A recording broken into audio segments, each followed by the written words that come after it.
Just left Philadelphia's Magic Gardens. Looking on South Street between 10th and 11th. This is one place I think even back in 2019 and 2018. Every time I'm walking down South Street, I always pass it.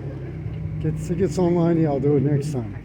Well, they actually weren't sold out or that busy, so you're able to put the mask on, go inside, and get the tickets. Adult admission for non-members is $15, but I'll tell you what. All I can say is wow and amazing. From the outside, it doesn't look that big. I was like, okay, it's gonna be cool, but not over the top impressed. Holy shit, was I wrong on that one? When you walk in, it's a 2-layer small labyrinth where we could check out the photos.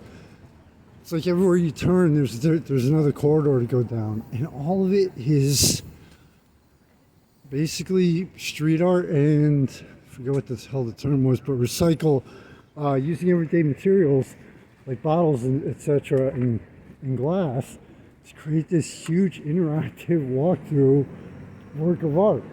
It was definitely worth the wait. We said $15 to get in for adults, but you know what? It'll be $15 well worth spending.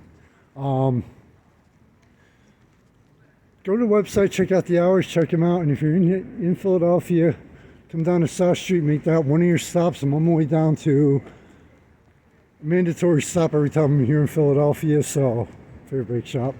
The Philadelphia Magic Gardens was definitely worth the wait, definitely worth the money, and easily worth the time to check it out. Amazing and incredible.